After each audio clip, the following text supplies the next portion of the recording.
need to prepare yourselves. Barry, you're home. The Flash. I made you a new suit. May I take it for a spin? The Flash is back.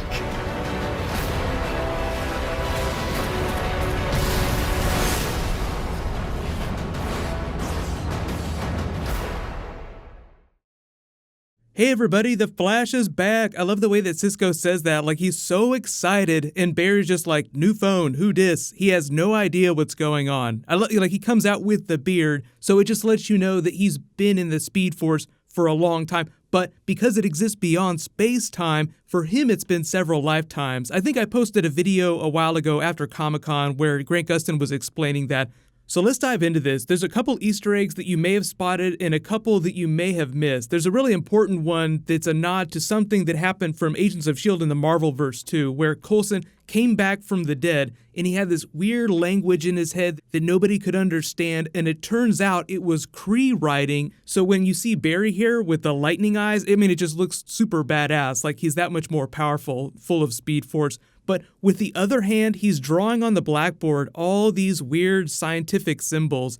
So I'll explain that in a second, but if you're finding me for the first time, obviously I do all kinds of Flash videos all season long. Be sure to subscribe to get it, and make sure you click that bell to enable alerts so you don't miss any of the videos. I'll explain the giveaway stuff at the end of the video too, but there will very literally be all kinds of Flash rings happening this season, in the TV show and on my videos.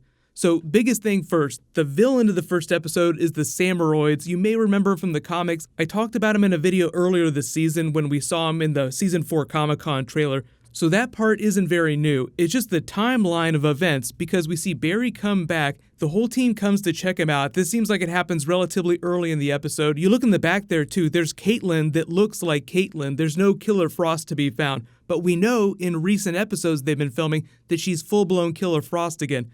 So I've done a couple videos already explaining about how she could go back and forth between Caitlin and Killer Frost. They said that they'd be doing both of those this year.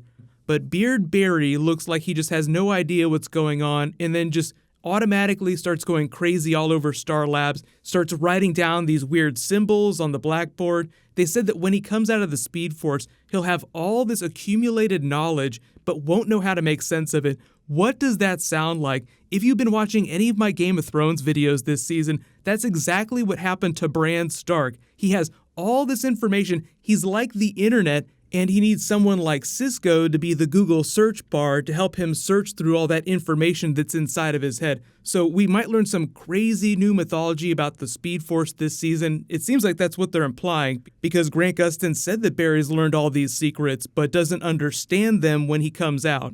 So the actual villain of the first episode sounds like they take Iris, she's like hanging up in the air here, everyone's screaming. That's what calls Barry to action. So in the comic book way, she's still his lightning rod, sort of like the thing that he always comes back to. Remember in season 2, when he was stuck in the Speed Force, she's like, Barry, come back to me. It's kind of the same thing. She's like the one constant in the multiverse. They explained that in pretty much every single universe of the multiverse, there'd always be an Iris that was with a Barry. So that's like the one thing that doesn't change, even if their personalities change a little bit.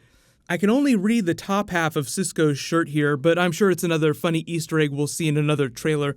But he also says, I have a new suit for you. Do you want to take it for a spin? Letting us know exactly where that future Flash costume comes from, meaning that the trend from back in season 1 continues. He gets a peek or hears about something in the future and then designs it, so it's this big causality loop. So you can throw yourself for a loop wondering what came first, the idea to make the future Flash suit or the future Flash suit. Then he makes it much earlier in the time period. Because remember, he went 8 years into the future during season 3, and that's when we saw the costume. So I think the whole idea with that is that they stopped being Team Flash after Iris was killed, so it sounds like no matter what would have happened, they would have made this future Flash costume relatively soon around this time. So I don't think that Cisco's breaking any laws of time travel or anything like that by using knowledge from the future.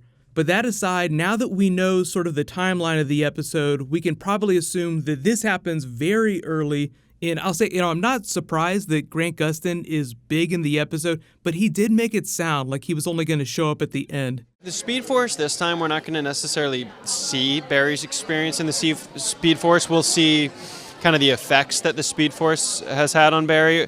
And he's been in there 6 months real time, but the way I see it is the Speed Force is kind of non-linear with time, so Barry has experienced kind of his entire life from start to end infinity times over since he's been in there. So he's going to have kind of an awakening when he comes out. He's going to be, I think he's got some knowledge that he probably doesn't even quite understand yet. He'll also be a little scrambled. He won't really be himself the first time we see him. So the other big thing you may have spotted is in the background, you can still see his old costume sitting where it's supposed to be, but we know that Wally wears it at some point during the episode, and there's even a picture of him hanging from the Samuroid's katana, and it looks like the suit gets shredded in that fight. He says, "I'm looking for the Flash," so it sounds like because Barry's out of commission, Wally steps up, puts Barry's old costume back on, and tries to trick the Samuroid into thinking that it's him. So it sounds like that's how we go from old Flash costume to new Flash costume, is that Wally gets his ass handed to him, shreds the costume, it gets destroyed in the fight, and then there's no reason for someone to wear that old costume after that. Wally just goes back to his old yellow costume. But I know you're all asking about Flash Ring. The whole thing about that is they confirmed that they would have the wedding during the 4-way crossover this year. They didn't say exactly which episode. I'm assuming it's going to be the Flash's episode, or it'll be the 4th night, like they'll have all this crazy adventure. Then by the Legends episode, which is still the anchor, they'll have the actual ceremony. But you guys can let me know. They have the wedding during the 4-way crossover. Do they actually do it during the final part of the crossover, or do they do it during the Flash episode? Because it's such a big deal for the Flash characters, they tend to save the biggest things for each of the characters' own shows. So like the Arrow episode will focus more on the Arrow characters, the Supergirl episode will focus more on those characters, you get the idea. But just to explain the Flash Ring giveaway, so like I've said in previous videos, I'm going to try and remind people how the giveaways work because there's so many new people that have come to my channel. So all you have to do to enter is just be a subscriber, leave a comment on this video. If you win something, I'll put your name in the video. So congratulations to the latest Flash Ring winner, Jacob Nesbitt. Please private message me on the back end of my channel so I can get your contact details. There'll be a new round when I post a new DC video, and there might be an extended version of this trailer that posts tomorrow. If there is and it has new footage, then I'll do a new video. But I'm also expecting an Arrow version of the trailer with Deathstroke to post tomorrow too, so I'll do that video whenever it drops. But leave all your Flash video requests in the comments below. You can click here to learn all about brand new Titans, and you can click here for brand new Rick and Morty. Thank you so much for watching. Everybody stay awesome. I'll see you guys tonight.